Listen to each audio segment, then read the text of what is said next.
about 2 minutes to get him introduced. How this 14th Amendment changed everything. I thought it was interesting to see in the news yesterday that Louisiana State Court decided that the Louisiana Marriage Amendment was unconstitutional, and they cited the Due Process Clause of the 14th Amendment, the Equal Protection Clause of the 14th Amendment, and the Full Faith and Credit Clause, which is not in the 14th Amendment. So perfect timing. Our speaker today is going to talk about the 14th Amendment, and here we have yet another example of the 14th Amendment being used to wage kind of a social revolution, or at least to follow one. I'm not sure which is leading, which is following sometimes. But it's an interesting subject because it's not always been used for bad things. I mean, let's face it, the black codes in the aftermath of the Civil War were terrible and provided fodder for those who wanted to federalize certain things through the 14th Amendment. Also, recently, the Second Amendment cases, we like the outcome. True Federalists would be disappointed by the process, and we should be concerned about ends and means. But here we see gun rights being somewhat upheld using the 14th Amendment, so not all bad.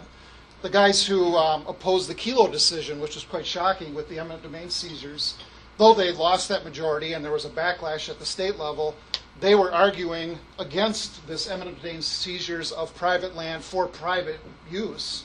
And they were using incorporation doctrine to do something that, at least from a property rights perspective, we would consider good. So I say all that to say that it's not really cut and dried. It's a messy situation. The 14th Amendment, though, has been used for virtually every controversial issue that you can imagine. Not all, but almost. And I think it's important that we understand it because it's part of that transformation that occurred in the Federal Republic that we were given originally. As one man said it, there's been a revolution within the form. And part of that revolution was the 14th Amendment. So here to talk to us about it is Richard Church. I got your bio on here, Richard, but I guess it went to page 2. Richard has spoken to us actually 3 times in the past. I've had him come twice already on Constitution Day to talk about Constitution-related things. The first time he talked about the Constitution, it was about things that the liberals and conservatives had done to wreak havoc on the Constitution.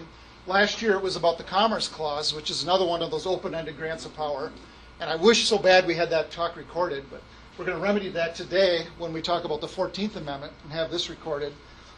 Richard's got a fairly popular Constitution series on YouTube called Securing the Blessings of Liberty. He's a freelance website designer and homeschools some children, chairman of the Adams County Republican Party, and active with the Wisconsin Campaign for Liberty. So with all that, join me in welcoming Richard Church.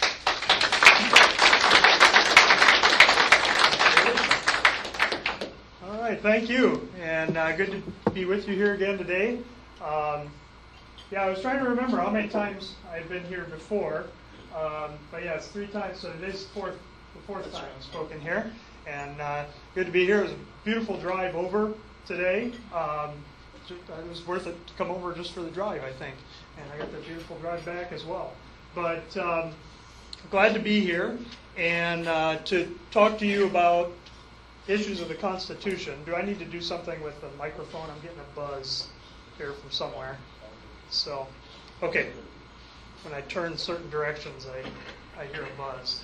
But the 14th Amendment, if you read very many Supreme Court decisions, you see over and over again references to the 14th Amendment. It's probably the most referenced section of the Constitution in very wide-ranging Supreme Court decisions. And that should tell you something about the relationship of the 14th Amendment to the current state of our nation and our laws.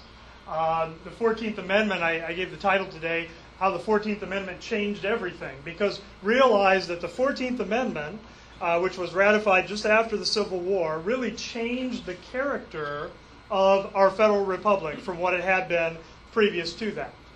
And when you look at, we're people here that care about our system of government. We care about our laws. We care about those things. It's important to know how we got to where we are, right? If we're gonna improve things, if we're gonna make things better, we need to learn the lessons of history. We need to understand how we got to where we are if we're ever going to change things. And so we're going to begin with a little bit of history here regarding the 14th Amendment. This is one of the Reconstruction Amendments. You know, you have soon after the ratification of the Constitution, you have the Bill of Rights, the first 10 amendments to the Constitution that are ratified. You have a couple of additional amendments in the years between the Bill of Rights and the Civil War. But after the Civil War, you have 3 amendments to the Constitution, the 13th, 14th, and 15th, that are known as the Reconstruction Amendments. And you understand that there was a shift that was taking place in the country. There were some cultural things that were going on. Certainly the freeing of the slaves under the 13th Amendment created some need for some changes in a lot of laws. By the way, realize that the slaves in this country were freed by the 13th Amendment, not really by the Emancipation Proclamation. The Emancipation Proclamation freed slaves in rebellious areas, but in the rebellious areas, the slave owners they didn't care what President Lincoln had to say at that time, and realized that there were slave states in the Union, right? People don't realize New Jersey was a slave state, Delaware was a slave state, Maryland was a slave state, all right? And the slaves there, Ulysses S. Grant was a slave owner. His slave was not freed by the Emancipation Proclamation. His slave was freed by the 13th Amendment. Now, with the freeing of those slaves, that created some issues constitutionally. One of the things that took place is it meant that, you know, previously the slaves, when counting the census for representation in the House of Representatives, for instance, slaves were counted, it was 3/5 of the numbers of slaves. That doesn't mean that they believed that slaves were 3/5 of a person. That's not the wording of the Constitution.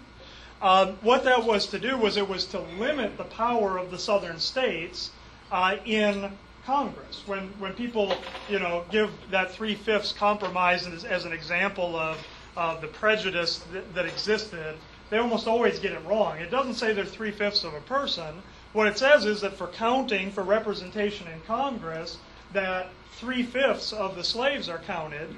By the way, it doesn't say 3/5 of black people. It's 3/5 of slaves. Freed black men were counted just like anybody else. Yeah, 'cause we're slaves now too.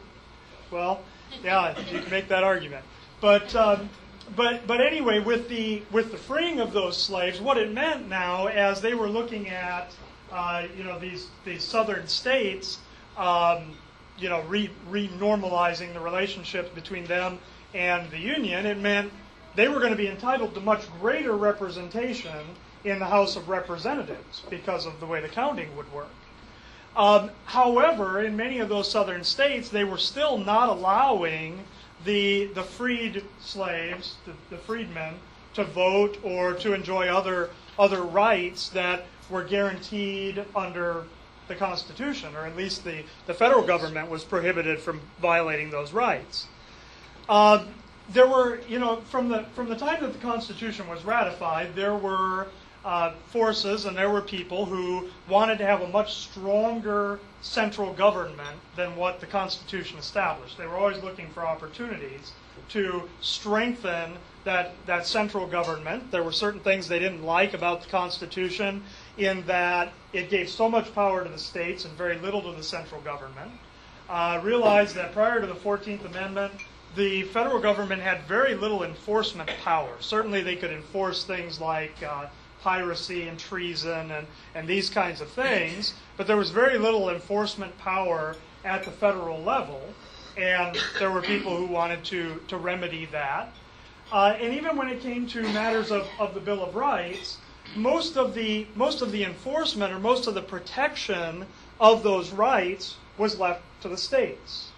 Okay, so there were people who looked at the situation in the South with the black codes, where many of the freedmen were really little better off than they had been as slaves. They had very little civil rights, and they said, how do we remedy this? Now, some people were doing this out of a very noble motivations. Some of them were looking at it as an opportunity to increase federal power, increase power of the central government. And one of the laws that was passed to help remedy some of these problems was the Civil Rights Act of 1866. And in fact, much of the 14th Amendment is taken directly from that Civil Rights Act. There was a lot of controversy around that Civil Rights Act of 1866, and a lot of the controversy had to do with the more radical elements of the Republican Party. The radical Republicans, they wanted to, in the aftermath of the war, they wanted to punish the southern states as much as they could.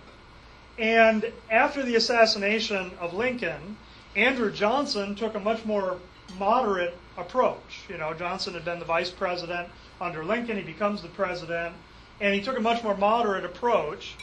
This Civil Rights Act, Johnson had some problems with it.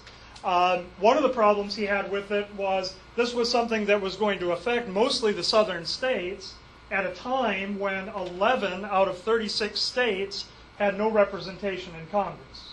Right? So think about that. They're passing laws that are going to affect a third of the states, and a third of those states that don't have any congressmen, senators, because you know they had left that, and then they weren't permitted to have that representation again right away.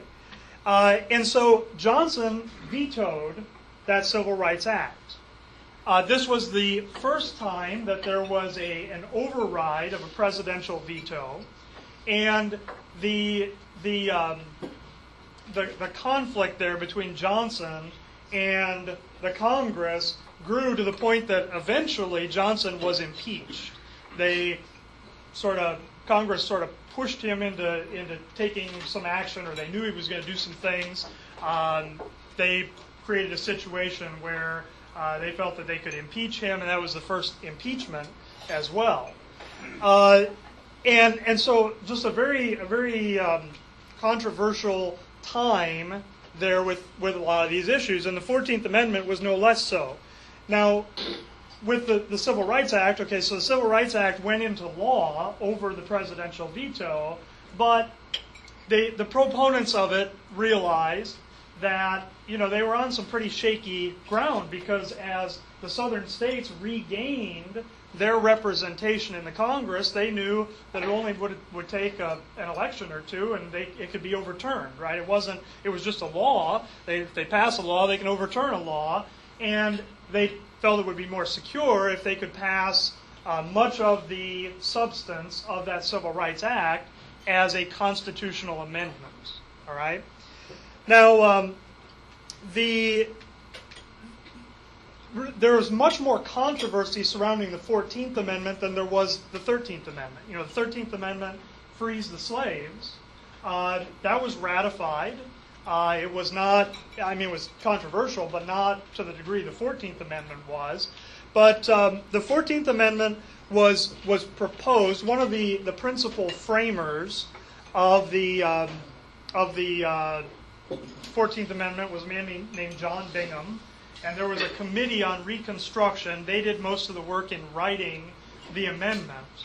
If you've done much research into the Constitution online, you've probably at some point or other been on the website constitution.org. And the man who handles that website is a man named John Rowland, lives in Texas. He has just a huge library of information there and many things that he's written there. One of the things that he argues about this 14th Amendment is that this committee, in a lot of cases, they became sort of an internal debating society. And many of the terms of the 14th Amendment, they had sort of their own private definitions that they had developed in their committee that were not necessarily the accepted legal definitions of those terms in society in general. And so in some ways the amendment has suffered from that because there's a lack of clarity about certain things like privileges or immunities or due process or other things. They had definitions that they understood as a committee, but nobody else understood what their definition was. understand that also that regarding the 14th Amendment, there is, if you read a lot of patriot literature and things, there are a lot of theories, kind of novel theories regarding the 14th Amendment, and there's some things that people claim about it that it does not do. Okay, so one of the claims some people make is they say the 14th Amendment did away with state citizenship and made everybody federal citizens. That's overstatement. The 14th Amendment, we'll look at the text of it here in a moment. It certainly does clarify a federal citizenship in addition to state citizenship. Prior to the 14th Amendment, most people would have viewed themselves as a citizen of their state, and the Union was a federation of the states. But the 14th Amendment says, okay, it makes people federal citizens, citizens of the United States, not just citizens of their state. Okay, but it doesn't do away with the state citizenship. It also does not replace rights with privileges and immunities. We'll talk about that term there in the 14th Amendment. The term privileges or immunities is a term that's used other places in the Constitution, and those are just terms that refer to specific kinds of rights. A privilege is something you have a right to do, and immunity is a right that you have for somebody not to do something to you. Okay? So the right to vote is a privilege. The right to freedom of speech is an immunity from violations of your freedom of speech. Okay? Another thing that is often connected with the 14th Amendment is this idea of corporate personhood. And in this case, I'm not talking about treating corporations as people, but the idea that people are corporations. Okay, and some of you have heard that argument before. Some of you maybe haven't heard about that. I'm not going to talk about it in depth. But when you read the text of the 14th Amendment, there's really no mention of anything like that in the amendment itself. But so let's look at some things of the text of the 14th Amendment. We're going to come back to Section 1 because that's where we're going to spend most of our time. We'll go through the other 5 sections here quickly and then come back to Section 1 in more detail. You see, some of it is lengthy. That's one of the things you might notice about the 14th Amendment if you're just paging through your copy of the Constitution. Many of those early amendments are very short. You get to the 14th Amendment, you start getting these longer amendments. And Section 2 of the 14th Amendment has to do with the counting for representation. All right. Now, the 3/5 compromise, because the slaves had been freed, that really had been done away with. Basically, what Section 2 says, it says that if a state is going to deny the right to vote to men over, any men over the age of 21, like the South was doing with black men, that their representation in Congress would be limited to the same extent that they were denying people the right to vote. Okay, so that if you had a population that was 25% black and you were denying those black men over the age of 21 the right to vote, then your representation in Congress would be limited by 25%. Okay, in whatever proportion, the same proportion that you were denying people the right to vote. Section 3, now this was something very objectionable to the southern states just for practical reasons.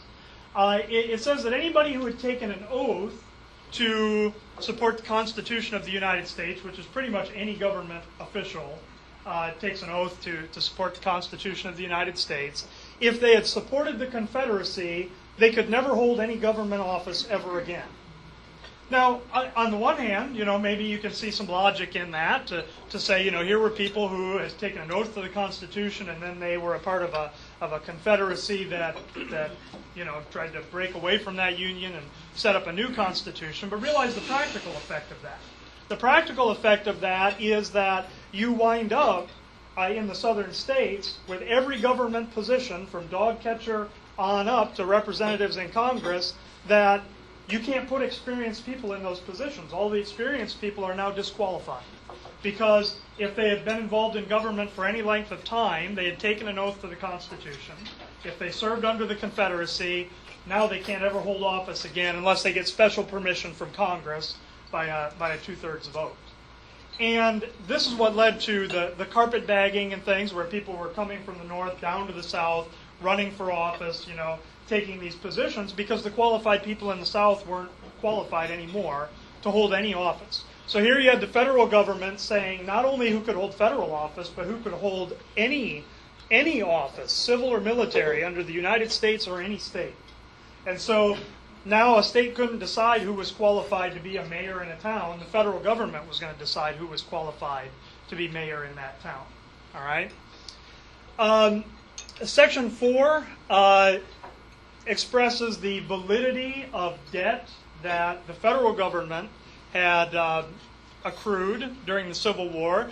It makes it clear that the federal government is not going to assume any of the debts of the Confederacy, and that they are not going to entertain any claims. For instance, if a slave owner wanted to come and say, federal government, you took away my slaves, therefore you owe me reparations, they make it clear that they're not going to consider that valid.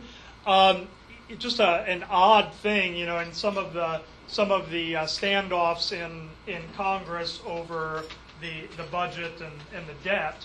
I heard people make reference to this, when you had things like the sequester and other things, and they made reference to this, and they said, the validity of the public debt of the United States shall not be questioned. This is not a part of this amendment that really, this had application in the context of the Civil War. They're saying that, those debts there at that time, they're saying that the validity of that debt is unquestionable, and they're separating that from the any kind of Confederate debt. Now, Section 5, in these Reconstruction amendments, you begin to see something added on the end of the amendments that you don't see earlier with constitutional amendments, and that is enforcement authority. Many provisions of the Constitution, even things where it says that Congress has power to make laws, the Constitution didn't give any enforcement authority to the federal government. And so there were people who believed we need to strengthen our central government, so if we're going to pass an amendment like this, we're going to say Congress has the power to pass laws, and the government has the power to enforce it by appropriate legislation. Of course, the problem with that is when you start using terms like appropriate, now that's a value judgment. What you think is appropriate may not be what I think is appropriate, right? And what tends to happen with this wording is it always gets stretched just as far as it can get stretched, so that enforcement power by appropriate legislation has come to mean anything at all relating to any of the wording here in the 14th Amendment. Far beyond even what many of the people who voted to ratify this amendment would have considered appropriate. But let's go back to Section 1 and just break it down, because this is where most of the substance of the amendment is found. It says that all persons born or naturalized in the United States and subject to the jurisdiction thereof are citizens of the United States and of the state wherein they reside. You see that federal citizenship there? It's almost like a dual citizenship. There is no indication that the framers of this amendment intended this to apply, for instance, to children of foreign aliens that are born in the United States. Certainly, if you take a very literal reading of that, maybe you could make that case, but that was not their intent. In fact, there were arguments in the ratification and framing of this amendment where people made it clear that it was their understanding, for instance, that this did not apply to, say, children of a foreign ambassador that were born here in the United States. They would not be considered citizens under this amendment. Of course, you realize that this amendment has become the foundation of what people refer to as anchor babies, where illegal aliens will come and have children here, and then it's very difficult to deport those families because they have children that are considered to be a citizen.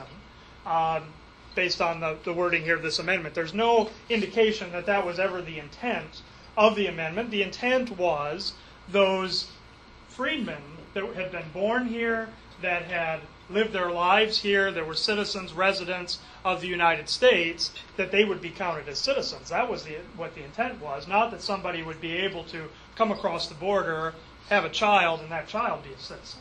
All right? But so you see the citizenship there. It says that no state shall make or enforce any law which shall abridge the privileges or immunities of citizens of the United States. Now, privileges or immunities, this is the Privileges or Immunities Clause. There's another part of the Constitution that's called the Privileges and Immunities Clause. That was in the original Constitution. And again, those are just terms that refer to specific kinds of rights. Earlier drafts of this amendment just used the term rights. Other drafts of this amendment used wording that's familiar to the Constitution regarding being deprived of life, liberty, or property. Okay? And they settled on this term privileges or immunities. The privileges or immunities largely are laid out in the Bill of Rights. And so the intent here was to take those things of the Bill of Rights and make it clear that they did not apply just to the federal government, but they also applied to the states. That if the federal government could not violate somebody's right to free speech, then the state couldn't either. If the federal government could not violate somebody's right to trial by jury, then the state couldn't either. It was to take those specifics of the Bill of Rights, and the term that we'll talk about in just a moment is incorporation, to incorporate them to the states. Okay? And those are the privileges and immunities that are talked about there. Here it says, nor shall any state deprive any person of life, liberty, or property without due process of law. Again, wording familiar to other parts of the Constitution, but now here it's saying the state can't do it either. The federal government can't do it, now the state can't do it either. The due process here, due process is kind of, in fact, even the word due is one of those words that is sort of a value judgment. Who decides what is due process, right? But due process of law would be those things that are guaranteed in the Constitution. Right to trial by jury, protection against double jeopardy, these kinds of things. And it says, nor shall any state deny to any person within its jurisdiction the equal protection of the laws.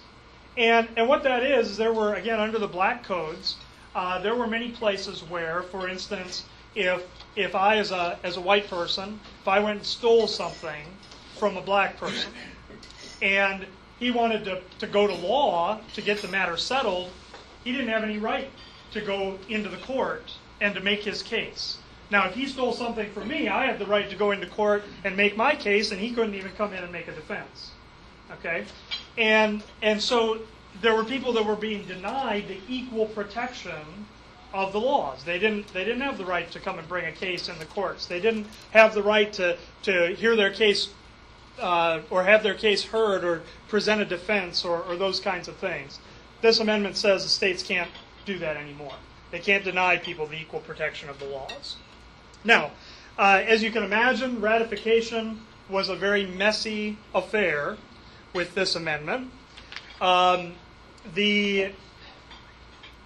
fact, probably some of the strangest ratification process of any of the amendments to the Constitution. You had many of the southern states, well, all the southern states, and several of the northern states, when they first voted on ratification, rejected this amendment. And much of that was a realization that this was more than just giving civil rights to the freedmen. This was changing the nature of the federal republic. You see, a federal republic, it was a federation of states where all the power resided with the states. What this amendment did was it put the federal government even between a state and its own citizens. Right? Previous to this, if you had a grievance against your state, if you wanted to challenge some state law or something like that, it could only go before your state courts. The state courts would decide if the state was upholding its laws. All right. Now, under this amendment, the federal government and the federal courts could come in, and I, as a citizen of a state, could go to the federal government and say, my state is violating this or that, and now the federal government can become an arbitrator in that. Now, on the one hand, in some cases that's been used to do some good things. On the other hand, you have no greater guarantee. There's certainly places where states were violating their own constitutions and violating good principles of law and how they were treating their citizens. But in putting all that power at the federal government, certainly if you have a federal government that's going to use that power for good, it can be a good thing. But what happens when that central government starts to abuse its citizens? The previous arrangement where the state could stand between its citizens and the federal government was no more. And so it just shifted things around. It really just shifted around where the larger abuses would occur, and in some ways made it more difficult because, if you were a free person living in one of these states and your rights were being violated, you could go across the border to a different state where you would be treated differently. But if it's all centralized at the federal level, now you'd have to leave your nation to do that. Okay? And it very much changed the nature of the federal republic, and so ratification was very controversial. Like I say, initially many states rejected it, not just southern states. All the southern states rejected it, but northern states rejected it as well. In response, the Congress instituted a military occupation of the South. Understand that sometimes we conflate things in our minds in history, and realize that in the years after the Civil War, there was a period where there was not a military occupation of the South. But when the South would not participate in ratifying the 14th Amendment, they split up the South into 5 military districts, sent soldiers there to basically rule and to set up new governments. Okay. Now again, you start to put yourself in those people's shoes. I mean, if soldiers came and told you, your government, your local government, your state government is no more, we're going to decide who we want in those positions, you would certainly see that as an assault on your freedom. And what Congress did was they said to the southern states, who still had not regained representation in Congress, they said, we're not going to allow you to have senators until you ratify this amendment. It became the condition of regaining their representation in Congress. So you can imagine the effect that had on ratification. What happened is the southern states started to realize, they said, we don't like this amendment, but if we don't ratify this amendment, we can't have any influence on any laws that are passed on the federal level. They realized that without any representation in Congress, the northern states could pass whatever laws they wanted on the southern states, and under coercion, those southern states began to ratify that amendment, even ones that had initially rejected it.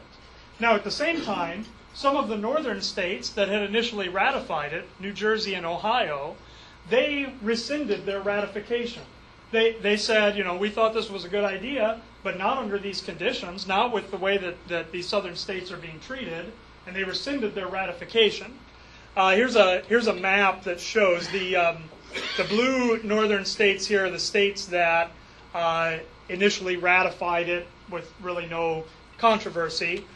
These light blue southern states are states that initially rejected it and then were coerced into ratifying. The yellow states here, Ohio, New Jersey, those were states that initially ratified it and then rescinded their ratification.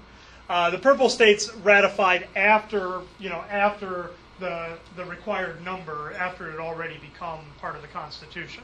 And California ratified the 14th Amendment in, I think, 1959. So they were a little late to the party. But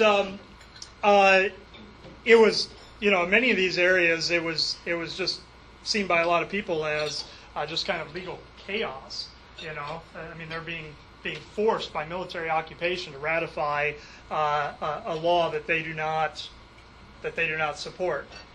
By the way, the federal government chose to ignore the fact that Ohio and New Jersey rescinded their ratification. They certified it. Congress passed a resolution. They said it's ratified. They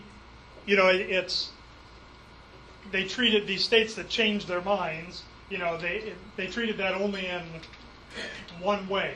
If a state had initially rejected it, but then later ratified it, they counted that. And if they ratified it but later rejected it, they still counted it as ratification. Okay, but that was the situation. Now, when it comes to the interpretation here, and this is really how this amendment affects us. When it comes to the Before you go yes. on the ratification part, I mean, I Yep. love that part because it Yep. really shows how corrupt Yep. this country is. But who was the party that was in control at that time? Republican Party. Oh, I just Republican Party. Yeah. no offense, the Democratic Party is just as corrupt, Uh-huh. but the foundation of the Republican Party was corruption and evil. And it Certainly remains the same. centralized federal government. Yep. Now, this doctrine of incorporation, this is how this amendment affects us. Because incorporation, so that's a reference to taking the specifics of the Bill of Rights and applying them to the states. Okay? So, for instance, you take the First Amendment. First Amendment says Congress shall pass no law respecting an establishment of religion or denying the free exercise thereof. Right? That says Congress shall pass no law. It says nothing about your state government or your local school board. Right? However, originally under the Constitution, many of the states had established religions. In Massachusetts, the Congregational Church was the established church, supported with tax dollars until well into the 1800s. Okay, that was perfectly constitutional because it didn't say states shall pass no law; it said Congress shall pass no law.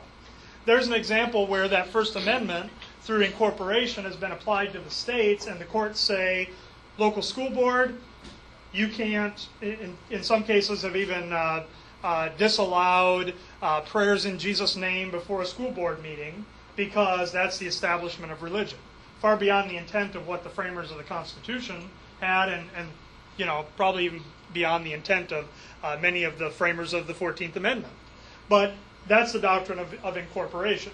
It's interesting, by the way, kind of ironic historical fact, much of the debate around the 14th Amendment and the giving of civil rights to the freed slaves had to do with the right to keep and bear arms, because many white people, it was just unthinkable to them that these freed slaves would be able to carry a gun. That was unthinkable, right? And so, I mean, even in the North, a lot of them did not want to see that. That's what much of the debate was about, and many of the framers of the 14th Amendment emphasized that point, that yes, that was the intent, was that the protections of the Second Amendment would be protected against state intervention. The odd point of history is that of all of the specifics of the Bill of Rights, almost all of them have been incorporated to the states, but the Second Amendment was not incorporated to the states until 2010 in the McDonald case, McDonald versus Chicago. And yet that was what everybody was concerned about with the 14th Amendment. That's what much of the debate was about, and that was clearly the intent.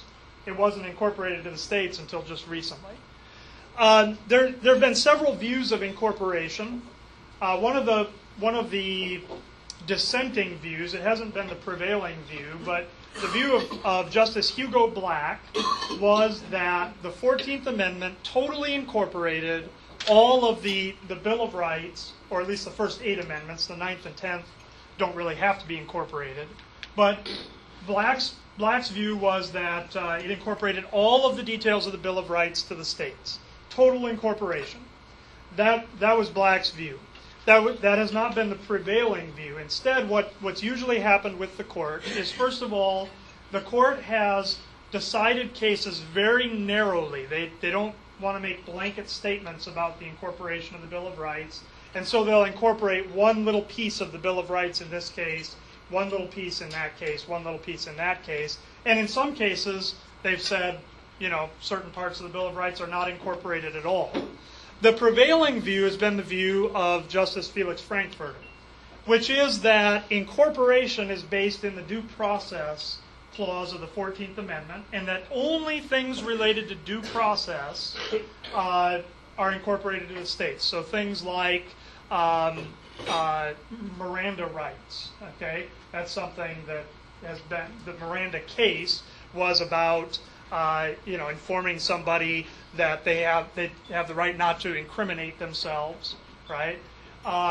That's been incorporated to the states. That's a matter of due process. That's the process that people go through, and that's what much of the Bill of Rights is about, is those matters of due process.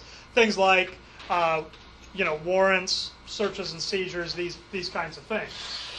That's been the prevailing view. That's why the Second Amendment, which is not strictly related to due process, that's why it took so long for it to be incorporated by the Supreme Court. Now, I will tell you that there is possibly an emerging view. Justice Thomas, in the McDonald case, he wrote a concurring opinion, not the majority opinion, but a concurring opinion, where he based, in his opinion, the doctrine of incorporation in the privileges or immunities clause, which would say that the rights, whether they have to do with due process or not, the rights of the Bill of Rights should be incorporated to the states. And it's possible, if that view gains traction, that you could see some overturn of some long-standing cases regarding the 14th Amendment and incorporation. But, when you start to put all of that together, you see why this is such a far-ranging amendment, and you start to see why it's so often appears in so many court decisions. Because much of what is being litigated today has to do with restrictions on the states, what the states can and can't do, and the way they bridge that gap between the Constitution and Bill of Rights and the states is always with the 14th Amendment. And so often the case has to be made that the federal government needs to prevent the state from doing such and such because of equal protection, due process, these kinds of things. Okay? And so you see the 14th Amendment appearing certainly in gun control cases, gun rights laws, and court cases. You see it in matters of abortion, right? So the court found a right to privacy in the Bill of Rights. The way they got to prohibiting the states from enforcing their abortion laws was through the 14th Amendment. And you could just, I know in the announcement for today, David gave a long list of issues, and really almost any issue you can think of, almost any legal issue you can think of is going to relate back to this in some way. Because this is what changed that federal character of the republic. This is what took the power away from the states and put it with the federal government. Without the 14th Amendment, the federal government would not be able to do most of what it does today. Now, the lessons from that, I think one of the biggest lessons is be very careful when you're thinking about, I know there's various people proposing various amendments to the Constitution today. Realize that whatever wording you use to amend the Constitution, even if it's to do something good or to right some perceived wrong, it can be misinterpreted and stretched completely out of proportion somewhere down the road. Okay? The intent, when you read at least most of the framers of this amendment and most of the people that ratified it, they wanted to make sure that freed slaves had the same civil rights as everybody else. That's what the intent was. But you see how it's affected everything. It's changed everything.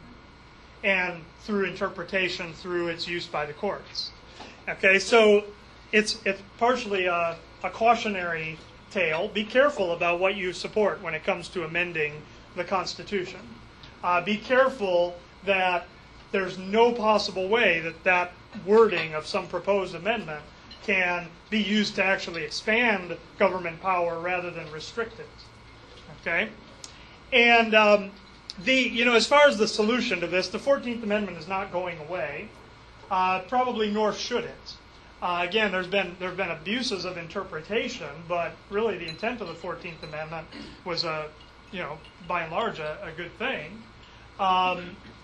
There is certainly room for possibly some clarification of some of those terms through further amendments to the Constitution. But again, much care would need to be taken in that wording to make sure it is clear in a way that the 14th Amendment is not. That it wouldn't just lead to greater obfuscation and a lack of clarity that's going to be interpreted to grant new federal powers. Okay, but that's how we got where we are. That's how things changed from being a federal republic with states' rights and the power at the state level to a national government where the power is at the federal level. And it's a long road back. I know many of us would like to see more power at the state level. And certainly the state still has options available to it to assert its power against federal overreach. Although it seems often today there's much timidity when it comes to using those things like nullification and other options that the state would have. The state does still have some options in that regard, but it's a very long road back to what the founders, who originally wrote the Constitution, would recognize as the federal republic that they established. And that's where I'm going to close. We're right at the end of our time. It's probably not time for questions, but you can certainly come and talk to me. I think we should field a couple anyway, Should we? just because All right. I feel bad if we didn't. All right. So, any questions for Richard? Ernie, I saw you had your hand up earlier, so I'll take you first. Apparently, it sounds like the 14th Amendment was not legally and properly ratified, so how can it be an amendment to the Constitution? It wasn't legally and it wasn't ratified by enough states. Yeah, eventually it was ratified by enough states. I think for certain it had not been legally ratified when Congress said it had been ratified. It eventually was ratified by enough states, but you do have to consider that many of those states did so under coercion, right? I mean, they did so at a time when their town halls were occupied by Union soldiers, and they had no functioning government, and they were forced to vote on this in order to have any kind of functioning government. Well, then, building on that question, though, is coercion acceptable ratification based on the basis of the Constitution and the first 12 amendments? I don't believe it is. It's not. I don't believe it is. Repeat the question. Basically, if ratification under coercion is valid, the reality, though, the practical reality at this point is, maybe an interesting historical debate, okay, but in the practical sense, it doesn't matter. I mean, we can debate it historically, and I'm on the side of saying no, it was not legally ratified, but the reality is that no court is going to overturn it at this point. That's the practical reality. So the question more is how do we mitigate the negative effects of it, through the legal process. Certainly that would be an option. I don't see that as being a viable option anytime soon, but certainly the situation could arise possibly where there might be support for that. Now, let's see. You were next. Well, I was going to say, one nice thing would be to clarify that born in the United States, so that we don't have this constant anchor baby deal going on. Right. That would be a definite place where clarification would be helpful. And, many of these constitutional issues, clarification would be beneficial whether or not it's clarified in the way that I might like or you might like, because when it's not clear, it just leaves it to the courts to do whatever they want to do, right? And if it's clear one way or another, then you take away that liberty from the courts and you put it with the legislature where it belongs. So. Well, I was going to ask, since the Constitution only really applied to the federal government, then people's individual rights and so forth within the state were guaranteed by what? The state constitution Yes. Yep. Yeah, and the state. If you look at various state constitutions, what you see is most of the protections of the Bill of Rights appear in almost every state constitution anyway. Those many of the southern states, they were violating their own constitutions in some of the things that they were doing. So the question is, where is the remedy? And again, that's where some people said, well, we have to give more power to the federal government to remedy this situation with the states.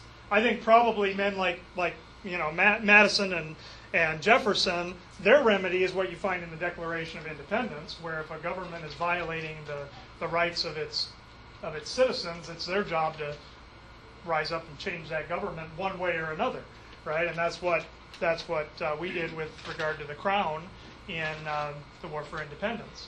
But unfortunately, by right, I think for some of those abuses, there probably was not a practical remedy, except to do this with the 14th Amendment. I'll leave it up to you to weigh whether the good that was made possible by the 14th Amendment outweighs the bad that it brought as well. That's a decision, I guess, for you to make. But whether it does or not, again, it changed the character of the republic.